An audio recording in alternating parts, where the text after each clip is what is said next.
So imagine it's a time, right? We're talking 1700s, 1600s, where people see each other doing abnormal things, right? They're behaving in irrational ways, right? Because back then, right, you don't have the science, you don't have the technology, you don't have the knowledge, right? If someone is experiencing schizophrenia, if they're hearing voices, if they have social anxiety disorder, if they have panic attacks, how does one interpret back then what that person is actually going through? Well, history would tell us that the initial thought was that if I saw someone back then acting or reacting abnormally or irrationally, the common conclusion was that this person is obviously possessed by an evil spirit or an evil demon. That a being, a spirit or so, has possessed this individual, and they are making them act in this ways. And they're making this individual go absolutely insane. That was the thought. So naturally, building off of that conclusion, they go, okay, this person is possessed by a spirit. We have to let that spirit out. So what do they think? They're like, okay, we got to get this spirit out of you. So some of the ways that they did these treatments was, one, was they would actually take these individuals, they would tie them up, maybe even from a tree branch. They'd use a rope, tie them up right above a pit of snakes. And the idea there was that the snakes would actually scare the spirit or the evil demon out of the person. Some other known ways were also cold water. They thought just continuous dunking in cold water would shock the person, therefore shock his system, and shock whatever bad spirit it was out of his body. Now, after that phase, we moved to a little bit further on, where people said, no, listen, it might not be a demon of sorts, but there might be some liquids that are off balanced. There were these 4 common liquids that psychologists would say, if these are imbalanced, if there's too much of one or too little of one, the body's going to get messed up, and that's how disorders develop. And these liquids included black bile, yellow bile, blood, and phlegm.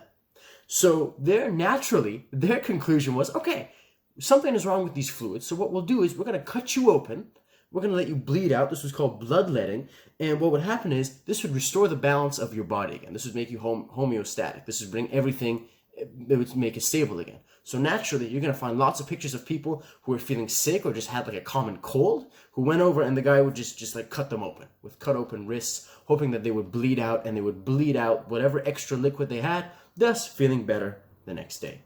Now, building off of that, folks, a lot of the times when you look at,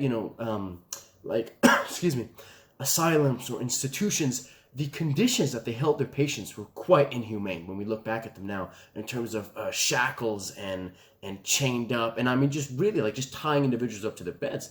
It's if they weren't insane, they became insane just by that method on its own. And there was an individual, I just wanted to give him shout outs. His name was Philip Pinel.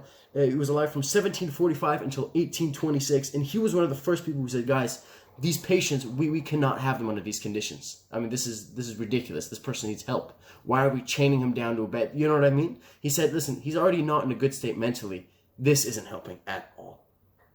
And I think, Pinel, and then many other people after that, you saw, and you still see it now, it's a lot less in the sense of, you're insane, you have to be chained down in the straitjacket and that. I would like to think as a society, as a world, we are moving a little bit to more humanistic approaches. As you're not possessed by a spirit, but you're an individual who needs help, right? Who needs the proper care, who, when we're talking about, equality, not exactly, but more, equity. How can we give to you your specific needs for your disorder, right? So now it gets different in terms of, what is your treatment going to look like?